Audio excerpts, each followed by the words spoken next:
बीड मधला प्रकरण ज्यांनी लावून धरलेलं आहे, खंडणी आणि हत्या प्रकरणामध्ये जे रस्त्यावर उतरले आणि थेटपणे धनंजय मुंडे यांच्या राजीनाम्याची मागणी सुद्धा त्यांनी आज केलेली आहे।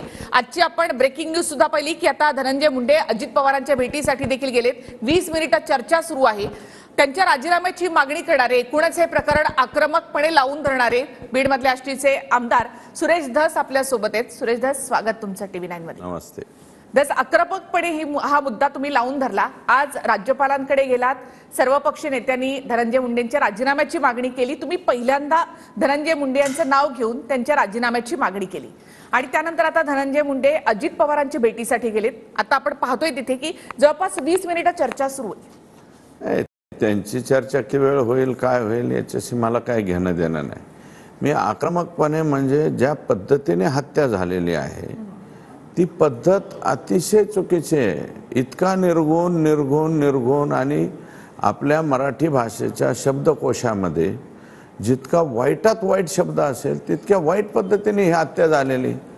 आणि वाल्मिक कराड अँड धनंजय मुंडे साहेब हे दोघं, आका अँड आकाचे आका, हे दोघे एकमेकांमध्ये एवढे गुंफलेले आहेत की वाल्मिक आणि धनंजय मुंडे हे वेगळे करताच येणार नाही।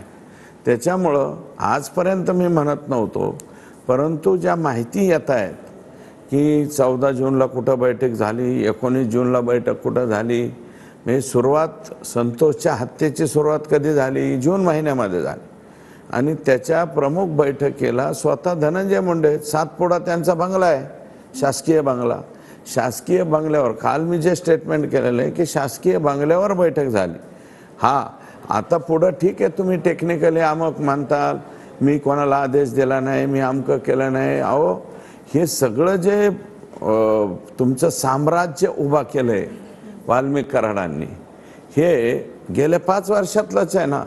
कुठेही विचारलं 45 एकर जमीन वाल्मिकांनाची, अमुक ठिकाणी 50 एकर, त्याच्यानंतर वाशी बार्शी तालुक्यामध्ये 45 एकर, सोनपेठ तालुक्यात एका ठिकाणी 45 एकर 50 एकर, सोनपेठ तालुक्यातलं क्रेशर 20 एकर आत्ता रिसेंट घेतलेलं आहे।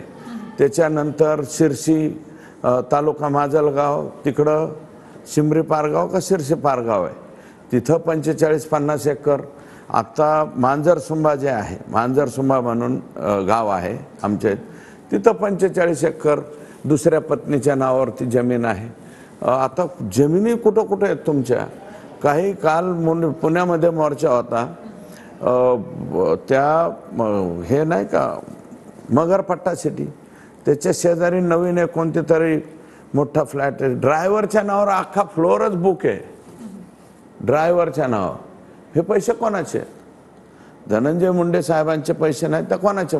आणि बऱ्याचशा प्रॉपर्टीजमध्ये ज्याच्यामध्ये आमच्या इकडच्या ते जैन मल्टीस्टेटची चौकशी चालू आहे, त्याच्या बहुतांशी प्रॉपर्टीजमध्ये धनंजय मुंडे यांच्या सौभाग्यवती आणि वाल्मिकांना कराड यांची संयुक्त नावं बऱ्याच अंशी मला वाटतं बऱ्याच ठिकाणी आहेत। आणि मी तशी ACBकडे सुद्धा चौकशी करणार आहे। राहता राहिला राजीनाम्याचा प्रश्न, मागणी करणं। संभाजीराजे हे वंशज आहेत महाराजांचे, महाराजांच्या वंशजांनी चला म्हणल्याच्या नंतर आम्हाला जावं लागेल ना, आणि बीड जिल्ह्याचा प्रश्न येतो।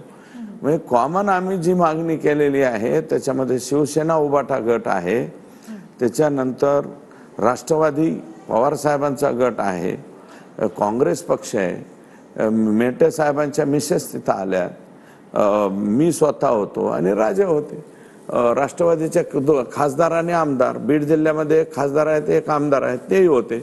आम्ही सर्वांनी मिळून त्या ठिकाणी मागणी केलेली आहे। माझी एकट्याची मागणी नाहीये, संभाजी राजेंची सुद्धा स्वतःची मागणी आहे। राजे आहेत ते, आणि राजे चला म्हणल्याच्या नंतर जाणं आलं आणि